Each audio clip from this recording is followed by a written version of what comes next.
ಮಧ್ಯವರ್ತಿಗಳ ಹಾವಳಿ ತಡೆಯಲು ಸಾರ್ವಜನಿಕರು ಸಹಕರಿಸಬೇಕು ಎಂದು ತಹಶೀಲ್ದಾರ್ ಐಎಚ್ ತುಮ್ಗಿ ಹೇಳಿದರು.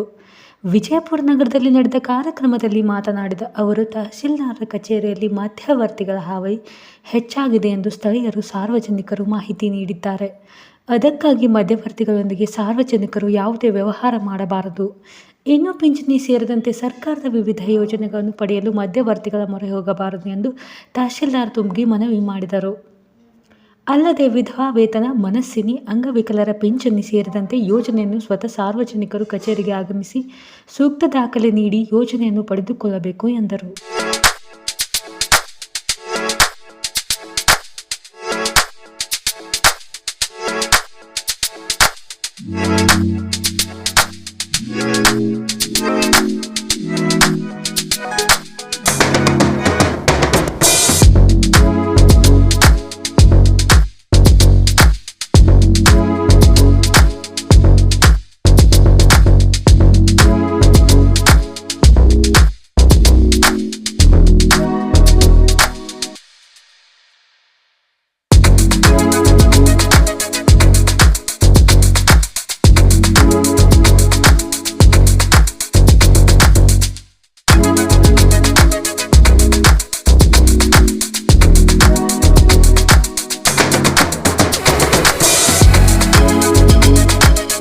ಕೇಳ್ಕೊಂಡು ಹೋಗಿದ್ರು.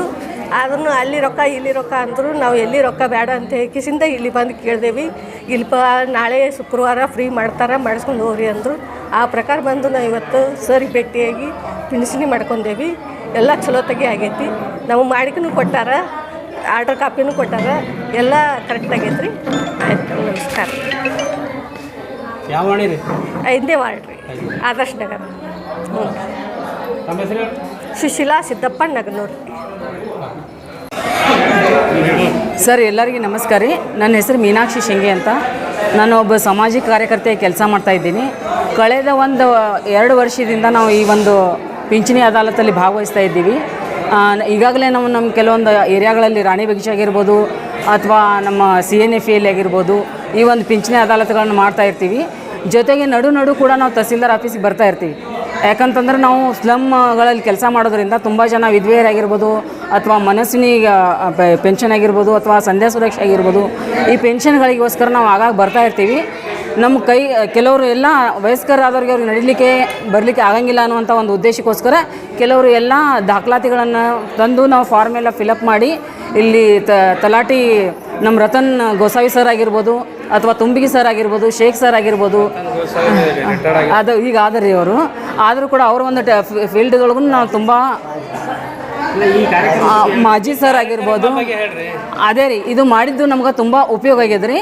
ಆಮೇಲೆ ನಮ್ಮ ವಯಸ್ಕರಿಗಾಗಿರ್ಬೋದು ಅಥವಾ ವಿಕಲಚೇತನರಿಗಾಗಿರ್ಬೋದು ತುಂಬಾ ಈಸಿ ಆದಂಥ ಒಂದು ಮಾರ್ಗ ಇದು. ಸರ್ಕಾರದಿಂದ ನಾವು ಪ್ರತಿ ಮೊದಲನೇ ಶನಿವಾರ ನಮ್ಮ ತಾಲೂಕಿನಾದ್ಯಂತ ನಾವು ಒಂದು ಆಯ್ದ ಗ್ರಾಮಗಳನ್ನು ಅಥವಾ ನಗರ ಮಟ್ಟದಲ್ಲಿ ವಾರ್ಡ್ ಕಾರ್ಯಕ್ರಮ ಇತ್ತು. ಇತ್ತೀಚಲಾಗಿ ನಾವು ಮಧ್ಯವರ್ತಿಗಳ ಅವಳಿ ಭಾಳ ಹೆಚ್ಚಾಗಿರೋದ್ರಿಂದ ಅವ್ರು ತಡೆಗಟ್ಟುವ ಹಿತದೃಷ್ಟಿಯಿಂದ, ಆಮೇಲೆ ಅರ್ಹ ಫಲಾನುಭವಿಗಳಿಗೆ ಪಾರದರ್ಶಕವಾಗಿ ಈ ಪಿಂಚಣಿ ಸೌಲಭ್ಯವನ್ನು ಒದಗಿಸುವ ಹಿತದೃಷ್ಟಿಯಿಂದ ನಮ್ಮ ಕಾರ್ಯಾಲಯದಲ್ಲೇ ಪ್ರತಿ ಶುಕ್ರವಾರ ಒಂದು ಪಿಂಚಣಿ ಅದಾಲತ್ ಕಾರ್ಯಕ್ರಮ ನಾವು ಹಮ್ಮಿಕೊಳ್ಬೇಕಂತೇಳಿ ನಮ್ಮ ತಂಡ, ಅಂದರೆ ಉಪ ತಹಶೀಲ್ದಾರ್ ಆಗಲಿ, ನಾನಾಗಲಿ, ನಮ್ಮ ಸಿಬ್ಬಂದಿ ಆಗಲಿ, ನಮ್ಮ ಕಂದಾಯ ನಿರೀಕ್ಷಕರಾಗಲಿ, ಗ್ರಾಮ ಆಡಳಿತಕ್ಕಾಗಲಿ ಎಲ್ಲರೂ ಕೂಡ್ಕೊಂಡು ಆಯ್ತು ಸರ್ ಮಾಡೋಣ ಅಂತೇಳಿ ಎಲ್ಲರೂ ಒಗ್ಗಟ್ಟಿನಿಂದ ಹೇಳಿದಾಗ ನಾನು ಇದು ಮೊದಲನೇ ಕಾರ್ಯಕ್ರಮ ಇದು ಇವತ್ತೇ ನಾನು ಪ್ರಾರಂಭ ಮಾಡಿದ್ದು. ಇವತ್ತಿನಂದರೆ ಸುಮಾರು ತಾವೆಲ್ಲ ನೋಡಿದಾಗೆ ಒಂದು 50 ಜನ ಅಷ್ಟು ಕೂಡಿದ್ದಾರೆ. ಇದರ ಉದ್ದೇಶ ಇಷ್ಟೇ, ಮಧ್ಯವರ್ತಿಗಳ ಮೊರೆ ಹೋಗದೆ ನೇರವಾಗಿ ಅರ್ಜಿ ಹಾಕುವುದು ಕೂಡ ನಾನು ನಮ್ಮ ಕಚೇರಿಯಲ್ಲೇ ಒಂದು ಪ್ರತ್ಯೇಕವಾಗಿ 2 ಕೌಂಟರನ್ನು ತೆಗೆದಿದ್ದೀನಿ. ಅಲ್ಲೇ ಅರ್ಜಿ ಹಾಕ್ಸೋದು, ಸ್ಥಳದಲ್ಲೇ ಪಿಂಚಣಿ ಮಂಜೂರು ಮಾಡಬೇಕನ್ನೋ ಉದ್ದೇಶ ಐತಿ. ಯಾಕಂತಂದರೆ ಈಗ ಕೆಲವೊಬ್ಬರು ಈ ಮಧ್ಯವರ್ತಿಗಳು ಪಿಂಚಣಿ ರೊಕ್ಕ ತೊಗೊಂಬಿಟ್ಟಿರ್ತಾರೆ ನಮ್ಮ ಹೆಸರು ಹೇಳಿ, ಅವು ದಾಖಲಾತಿ ಸರಿ ಇರೋದಿಲ್ಲ, ಮಂಜೂರಾಗಿರೋದಿಲ್ಲ. ಸುಮ್ಮನೆ ಏನು ಮಾಡೋದು, ನಮ್ಮ ಮೇಲೆ ಅಲ್ಲಿ ಯಾರ ಮೇಲೆ ಅಲ್ಲಿ ಸುಮ್ಮನೆ ಒಂದೊಂದು ಅರ್ಜಿ ಬರ್ಕೊತ ಹೋಗೋದು, ದುಡ್ಡು ತಿಂತಾರೆ, ಇದು ಮಾಡ್ತಾರೆ. ಅವ್ರಿಗೆ ಗೊತ್ತಾಗಬೇಕು, ನೇರವಾಗಿ ಬಂದಲ್ಲೇ ನಾವೇ ನೇರವಾಗಿ ಸ್ಥಳದಲ್ಲೇ ಮಾಡಿಕೊಡ್ಬೇಕಿದು. ಅದ ಉದ್ದೇಶದಿಂದ ನಾನು ಈ ಪಿಂಚಣಿ ಅದಾಲತ್ ಕಾರ್ಯಕ್ರಮ ಹಮ್ಮಿಕೊಂಡಿದ್ದೀನಿ. ಇದು ಪ್ರತಿ ಶುಕ್ರವಾರ ಇರುತ್ತೆ. ನಮ್ಮ ವಿಜಯಪುರ ತಾಲೂಕಿನ ಅರ್ಹ ಫಲಾನುಭವಿಗಳು, ಅರ್ಹ ಪಿಂಚಣಿದಾರರು ಇದರಲ್ಲಿ ಭಾಗವಹಿಸಬೇಕು. ಭಾಗವಹಿಸಿ ಇದರ ಸದುಪಯೋಗ ಪಡ್ಕೊ ಅಂತೇಳಿ ತಮ್ಮೆಲ್ಲರ ಮೂಲಕ ನಾನು ವಿನಂತಿ ಮಾಡ್ಕೊಳ್ತೀನಿ. ಇನ್ನೊಮ್ಮೆ ನಾನು ಮತ್ತೊಮ್ಮೆ ತಮ್ಮಲ್ಲಿ ಹೇಳೋದಾದರೆ, ಯಾರೂ ಮಧ್ಯವರ್ತಿ ಮೂಲಕ ಅರ್ಜಿ ಹಾಕಬೇಡಿ, ಅವ್ರ ಹತ್ರನೂ ಹೋಗಬೇಡಿ. ನೇರವಾಗಿ ನಮ್ಮ ಹತ್ರ ಈ ಕಾರ್ಯಕ್ರಮದಲ್ಲಿ ದಿನಾಲೂ ನಾವು ಇರ್ತೇವೆ. ದಿನಾಲೂ ಬಂದು ಕೂಡ ಇದ್ರ ಸದುಪಯೋಗ ಪಡ್ಬೇಕಂತೇಳಿ ತಮ್ಮಲ್ಲಿ ಹೇಳ್ಪಡಿಸ್ತೀವಿ. ಸರ್, ಇದು ತಿಂಗಳಿಗೆ 1 ಸರಿ ಮಾಡ್ತಿರೋ 2 ಸರಿ? ಪ್ರತಿ ಶುಕ್ರವಾರ ಸರ್ಕಾರಿ ರಜೆ ಹೊರತುಪಡಿಸಿ ಪ್ರತಿ ಶುಕ್ರವಾರ ಮಾಡ್ತೀವಿ. ಸರ್ ಬೇರೆ ಬೇರೆ ತಾಲೂಕು ಇಲ್ಲೇ ಬರ್ಬೋದಾ ಅಲ್ಲೇ? ನನ್ನ ತಾಲೂಕಿಯಾದ್ಯಂತ ನನಗೆ ಅಧಿಕಾರ ಇರುತ್ತೆ, ಬೇರೆ ತಾಲೂಕಿರೋದಿಲ್ಲ. ಬಿಜಾಪುರ ತಾಲೂಕಿಗೆ ಮಾತ್ರ. ಬೇರೆ ತಾಲೂಕಿನವ್ರು ಅಲ್ಲಿ ಪ್ರತಿ ತಿಂಗಳ ಇರ್ತೈತೆ, ಅಲ್ಲಿ ಪಡ್ಕೋಬೋದು. ಇದು ನಮ್ಮ ತಾಲೂಕಿನಲ್ಲಿ ಪ್ರತಿ ಶುಕ್ರವಾರ ಇರ್ತದೆ. ನಗರದವ್ರು ಸರ್ ನಗರಕ್ಕೆ ಬರ್ತದೆ. ಬಿಜಾಪುರ ತಾಲೂಕದ ನಗರ ಸೇರಿನೇ ಇರುತ್ತೆ. ಸರ್ ಇದು ಎಲ್ಲ ವಾರ್ಡಿಗೆ ಸುದ್ದಿ ಮುಟ್ಟಿದೆ ಸರ್? ಈಗಂದ್ರೆ ಇದೇ ಪ್ರಥಮ ಇದಾಗಿದೆ ಅಂತ. ಈಗಾಗಲೇ ನಾನು ಬ್ಯಾನರ್ ಗಿನರ್ ಮಾಡಿಸಿದ್ದೀನಿ, ಮತ್ತು ಪೇಪರ್ ಮುಖಾಂತರ ನಾನು ಇದು ಮಾಡ್ತೀನಿ, ಮಾಡಿ ಇದನ್ನು ಮಾಡ್ತೀನಿ. ಸರ್ ಈ ರೀತಿ ಮಾಡೋದ್ರಿಂದ ನಮಗೂ ಸಂತೋಷ ಆಗ್ತದೆ ಸರ್. ಅದೇ ತಮ್ಮ ಸಹಕಾರ ಬೇಕು. ತಾವೆಲ್ಲ ಇದ್ರ ಬಗ್ಗೆ ಪ್ರಚಾರ ಮಾಡಿದಾಗ ಅರ್ಹ ಫಲಾನುಭವಿಗಳು ಬಂದರೆ ನಾವು ಅದ್ರ ಅನುಕೂಲ ಆಗುತ್ತೆ ಅಂತೇಳಿ ತಿಳ್ಕೊಬಿಡ್ತೀವಿ.